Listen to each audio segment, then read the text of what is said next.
Okay, I'm gonna show you how to put your garage door in a force mode in case something get under your garage and it hits it, it will force it back up. So I'm gonna show you how to put it in that force adjust mode.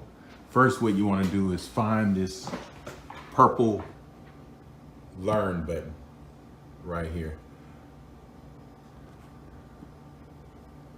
You see it right there? Try to block out the light. And you wanna hit it twice. And you see it blinking. Once you hit it twice, what you want to do is hit your remote control and bring it down.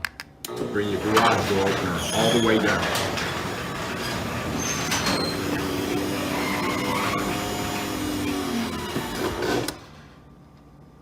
And once it's all the way down, hit it again to bring it all the way up.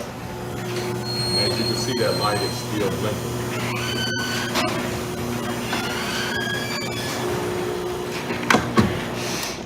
The light has stopped blinking. Now the force have been set.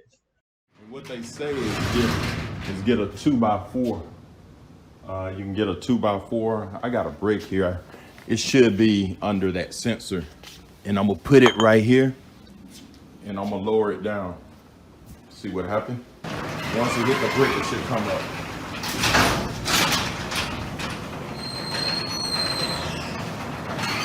There you go. So that's how you make the adjustment. All right, thanks for watching and subscribe to my channel.